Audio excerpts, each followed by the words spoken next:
This is Karen with NewClevelandRadio.net. And this morning I have Kevin Keller with me. And Kevin has a new release coming out next month, which is very, very exciting. It's called The Front Porch of Heaven. And from what I understand, Kevin, it was inspired by a recent heart surgery. So welcome to the show. And I'm so glad that you're doing well. That's, how we have you on here. But tell us a little bit about your background and what got you to writing music. Oh, okay. Well, I grew up in Northern California, and my family is not particularly musical. My dad played guitar when I was a kid, and he still does play a little bit. So I had some music in the house, but it wasn't, we weren't like classical musicians or anything like that. So I just grew up listening to whatever my parents were listening to, which was mostly just the, popular music of the 70s. But then when I got to be a teenager and became friends, I just became friends with a number of other kids who were musicians. And one particular friend of mine was really into what was then kind of a new style of music, which is called ambient music, and specifically the music of Brian Eno, who was the artist that kind of is credited with kind of coming up with the term ambient music. And so my friend, played me some albums of Brian Eno's, and I was just completely blown away by, the way that the music made me feel, and just the different sounds and the different instruments and stuff that he used. And then, so that kind of got me interested in that kind of thing. And then another friend of mine was really into electronic music, like Tangerine Dream, which was a very popular electronic band from Germany that came out in the 70s and became very popular in the 80s. So by the time I got to college, I had decided that I wanted to study music as my major. Sure. Even though I had not ever really taken any lessons or studied anything. I mean, I'd been playing guitar since I was a kid, but I didn't know how to read music or anything like that. And I had just kind of taught myself how to play the piano. And somehow, miraculously, when I auditioned to get into music school as a piano major, they accepted me into the program, even though I had never had any lessons. And wow. I guess I just showed a lot of potential and a lot of aptitude. And so that's how it started. And then after the first year of studying classical piano and learning how to sight read music and learning music by, Bach or Mozart or Beethoven, my teacher noticed that I was more interested in playing my own music on the piano. Like every time I would come in for a lesson, I would start out by playing something that I had written, that week. And he says, "Well, why don't you become a composition major then?" And I looked at him and said, "You can do that?" I had no idea. Sure. I had no idea that was an option. So I switched over and studied composition then for the rest of my time in college. And I really lucked out because my composition professor was also an electronic music lover, and he got a grant to purchase basically an entire music studio full of electronic gear. This was like 1985 or 6. So, and me being the only composition major in the program at the time, I just basically had my run of this studio. It was the studio with like what was at the time, sort of the cutting edge stuff that you could have at the time. So we had we had computers and synthesizers and tape decks and things. And so I just kind of holed myself up in that room for a couple of years, really, at the end of my, the last couple of years of college, and just completely immersed myself in writing, music that was, it's electronic music, but because of the training that I had as a classical composer, that's kind of how I ended up creating the style that I do now, which is kind of a combination of those two things. So it's, it's like classical inspired electronic music. How terrific. So Yeah. I'm sure you've seen a change in, you know, in composing. You know, you talked about back in the 80s with, you Mm-hmm. know, tape decks and, you know, huge soundboards. And today, a lot of that can be done very easily. Well, I won't say easily. Mm-hmm. You have to know how to use the software, but you can sort of just do it on a computer today, right? That's absolutely right. Yeah, I'm actually sitting here in front of my computer right now, and just yeah. I mean, my studio, which is, you know, this is where I work all day long. There is no mixing board in the studio. You know, it's a computer. You know, it's an iMac, and then, I mean, of course, there's a number of keyboards. You know, piano type or synthesizer keyboards in the room, and speakers. But yeah, there is no mixing board. It's all done on the computer now. So yeah, that has definitely changed. Absolutely. You know, in the course of my career. I mean, the first couple of records that I made were recorded in actual studios where I had to, hire musicians come in, have them come in, and engineers and everything. And now, I mean, my last several records, I've been the engineer on them, on everything. So yeah, big changes, certainly because of the technology. And of course the music sounds better too, because it's that part of the technology is also improved, like exactly. Just the sounds that you get. Yeah. I remember back in the 80s, probably early 80s, my brother is a music producer engineer, and we went out to California, and he was so proud to show us his studio, and it was like my eyes just popped out looking at everything that he had around there. And then last year, he now lives in upstate New York, and he was doing a recording session. And I looked at him and I said, "You have about the same amount of equipment that I use for internet radio." And he goes, Right. "Yep, that's all you need today."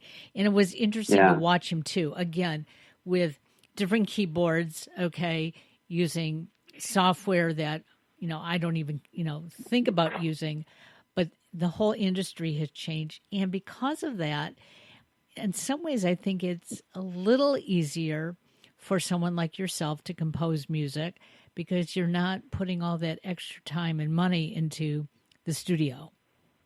Mm-hmm. Oh yeah, absolutely. Yeah, the sort of the time frame from the first idea that you have to it being a finished idea is much shorter now. Sure. Back when I didn't have a whole studio in my house, I would it would just take a lot longer because then I'd have to sit at the piano, write it out, and then so I didn't even know what my music would sound like until I was actually in the recording studio, and so it was always a surprise to hear what it was actually sounding like. Whereas now of course, as I'm going, I know exactly what it's going to sound like, and so it allows you to feel. You feel more, as the person creating it, you feel more connected to the creation of it, and you're more, you're able to, like I said, you can go from an idea to a finished piece, sometimes in the space of just 5 minutes, I mean, if you set up, sometimes right now I have a new project that I'm just starting on, and that's kind of the idea. The idea is to kind of set up the gear in the room and just hit record on the computer, and then just start the different synthesizers going, and then you're just creating on the fly in the moment. It's kind of like it's an improvisation that's being recorded, and that's definitely a product of technology, and you wouldn't have been able to do that so easily 20 or 30 years ago. So this new release that you have coming out called the Front Porch of Heaven, so it deals with a heart surgery. So tell us how it all came about. Well, that was kind of crazy. It was last year, around April of last year of 2019, and I didn't have any symptoms of heart disease at all. I was doing fine. My cholesterol was a little high, but nothing too bad. And I was, out running every day and feeling great, or so I thought, And but my doctor she was a little concerned about the cholesterol, and she wanted to put me on medication, and she knew that I was not really keen on taking meds if I didn't have to. So she suggested this test, which is called a calcium score test, where it's basically, you're in it's almost like an MRI type machine, and they take a picture of your heart, and it tells you, it's not diagnostic, and that's why insurance doesn't pay for it, but it's like $100 to get this done. Right. And my calcium score came out very high for my age, and my doctor said, it doesn't necessarily mean anything, but let me send you to a cardiologist. And cardiologist sent me for a stress test, and I did fine with that. But the echocardiogram showed a portion of my heart, or the wall of my heart wasn't moving much when it was beating when I jumped off the treadmill. And she said, well, that may be indicative of blood loss, blood flow being blocked in your heart. So we need to, what we should do is an angiogram, which is, right. That's where you're in the hospital, and they put a thing up your arm, and they inject dye into your heart. And so that test was when, and that was really nuts. I mean, I'm like, you're awake for that test. Right. And they were done, but I was still on the table in the room, in the lab. And the doctor that had been doing the angiogram came in, and he said, okay, so here's what we found. And I'm like, what is he going to say? Right. And he says, so we found 80% blockage on your right coronary artery and 90% blockage on your left anterior descending artery.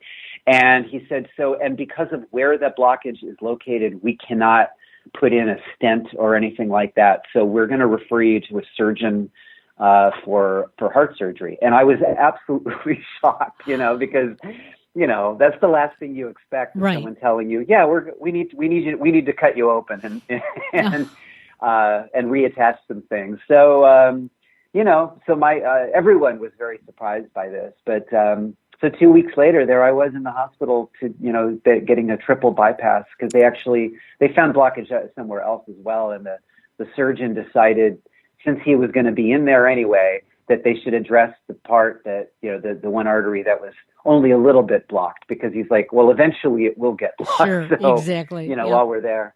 Yeah, so that's kind of how it all happened. And so I didn't have a lot of time to kind of mentally prepare for that. You go from feeling like you're totally healthy to being told that in 2 weeks they're going to turn your heart off. Right. And so in kind of preparing myself mentally for what was going to happen, and knowing that I was going to be, I didn't really at all think like, oh, I'm not going to survive. I mean, they always tell you, well, there is that 2% chance, right, that you won't live. But I mean, these honestly, these surgeries are, believe it or not, are completely routine now, and the doctors that do them do like 5 a week, But, I just thought, wow, like that's a really significant moment, though, to think that you're, for the first time and probably only time in your life, you're going to be lying on a table and your heart won't be beating for like an hour, and that just kind of, I took that as a significant kind of turning point in my life. And so in kind of preparing for it, I thought, I'm going to put all of my faith in these doctors that are going to do this, and I'm not going to worry about that, it's in someone else's hands. And I just thought, well, where would I like to go? Like mentally, where do I want to go while this is happening? And I kind of just imagined this, kind of just like an idyllic kind of place, sort of like, I imagined sort of like sitting on the porch of a little cabin in the woods, in a clearing, just on a porch swing maybe, and just, kind of hanging out there, while my heart was off and while I was on the ventilator, and, because you're basically on life support. They have you, they're pumping all of the blood out of your body into a machine and back into it. And then, and your lungs are, you're on a machine for that too, for breathing. And, so yeah, so it's like for that, whatever it was, 17 hours in total, where I was just not conscious of where I was. Wow. I just kind of imagined where I might go. And being the introspective person that I just naturally am, I found myself thinking back about like some of the more, kind of important or significant moments in my life. Okay. Just kind of running through them, in my head.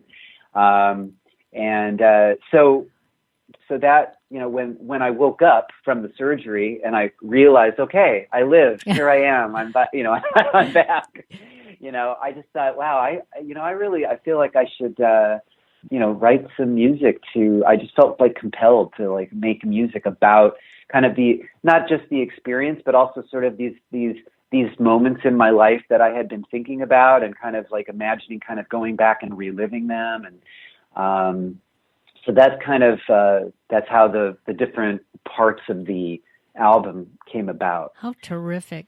It's interesting as you're telling me your story, back in the late 70s, my father had open heart surgery when open heart surgery was not a routine. Okay. Right. And he was actually the second patient at Harper Hospital in Detroit, Michigan, who was having open heart surgery. Everybody was coming to Cleveland Clinic or Mayo Clinic. And I remember the moment when the doctor or the nurse, somebody came out and said, okay, now your father is on bypass. And we all looked at him and said, what does that mean? And they said, well, legally, he's dead. Okay, because the machines are working for him. And I just remember sitting there and starting to cry because it was like, what do you mean my father's dead? He's having surgery to keep him alive. And, it was years later that somebody actually explained, what being on bypass actually meant. And then it became routine for so many people to go through this. But even so, just knowing that you physically are going to be on the other side for a few hours, that has to strike a lot of emotion in you. Absolutely. Yeah, you're right. So how long did it take you to put the Front Porch of Heaven together after this experience that gave you a new lease on life? It took about a year, almost to the day. It was a year. I started playing around with musical ideas in June, so it was about 6 or 7 weeks after I was back from the hospital. And the album, like the CDs, were delivered to me a year later in June, also in June. Okay. So, or June or maybe early July. So it was about a year, that's kind of a typical timeline for me, I guess, to put an album together. I tend to kind of, I work in a really kind of linear way. So I just kind of, work on one piece at a time and maybe spend a month or so on each one. And although I will say that this album came together very quickly, in terms of like the initial ideas coming out. There was no struggle involved in making this music. I think I think it was just because the thing that inspired it was so close to home and such an intense thing that it just kind of came out. And I actually really it's funny because we're talking about instrumental music. There are no lyrics or anything, but for me, in order for me to create music that comes from an experience, I have to kind of put myself back in that moment. And so I feel like I'm being very vulnerable, when I'm doing that, when I'm creating the music. And there were a couple of times in the making of the couple of tracks on the record where I felt like, wow, this feels very private to me. This feels like a very personal thing that I'm channeling through to make this music. And it felt really, it felt very, yeah, it just felt very open and almost kind of like, being caught in public with no clothes on, and I thought, is that okay? Like for me to be, kind of like, it's almost like sharing kind of a musical journal entry Right. with somebody, but I felt like, let's just go with it, cause otherwise, the record's not going to be what it's supposed to be. It's going to fall short of, being that expression of what the experience was like. So that's how I went about it. And so we can all expect this to come out next month. And you actually have a release date of September 18th, which I think is exciting. Yeah. So we're going to be looking forward to the Front Porch of Heaven. And, I have to compliment you and, people like yourself who allow your vulnerable side to come out, because when it does, it teaches the rest of us that, there are lessons to learn, and, we all experience similar feelings. And it brings us closer together. And I'm hoping that during this awful pandemic that we're going through, that our vulnerability will come out and bring us closer together. Like you said, you thought you were a healthy, athletic guy. Hey, no worries in life. And then just because of, a doctor exam and something that just didn't look right to her, she sent you on to somebody else. And all of a sudden now you're being told, guess what? Your next breath could be your last. Right. But it could happen to any of us.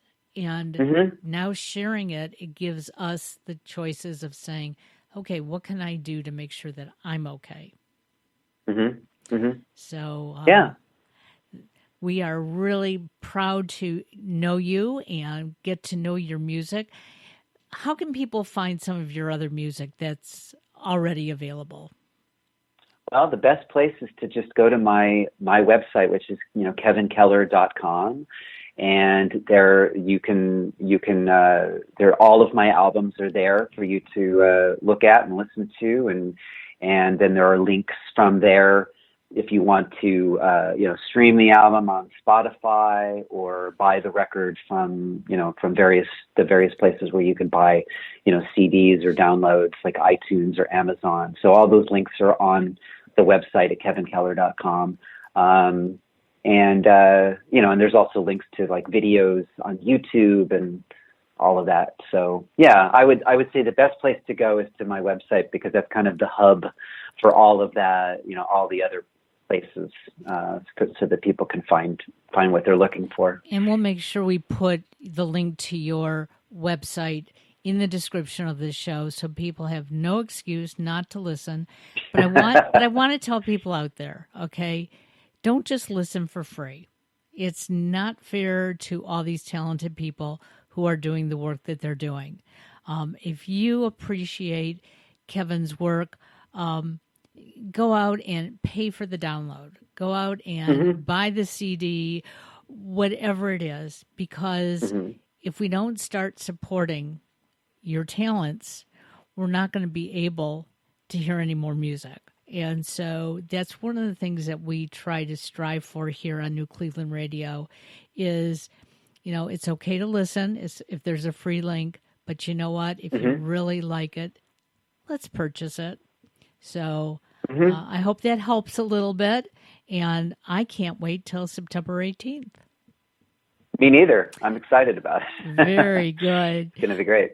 Well, it was wonderful talking to you. Stay in touch with us and let us know about your next project so that we can have you back on and, promote it for you, okay? Great. Sounds wonderful. Right. Thanks so much. Have a great day and stay well, okay? All right. Thank you. Yeah, okay. bye-bye. All right. Bye.